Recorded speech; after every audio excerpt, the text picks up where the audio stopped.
episode of Water Bottle Goboom, inspired by Zombie Goboom, and we are going to test a Swiss Army knife today. So let's see. Well, that's the wrong side, I think. Small blood. No cutting, unfortunately.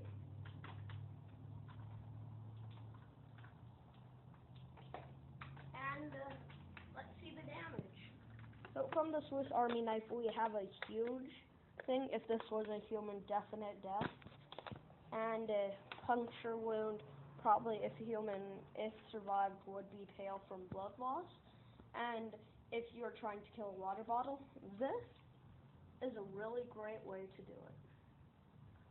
So that's basically. And I have scissors. Yeah. And basically that's it for the first episode of Water Bottle Goboom with our cameraman Maverick and kick water bottle butt.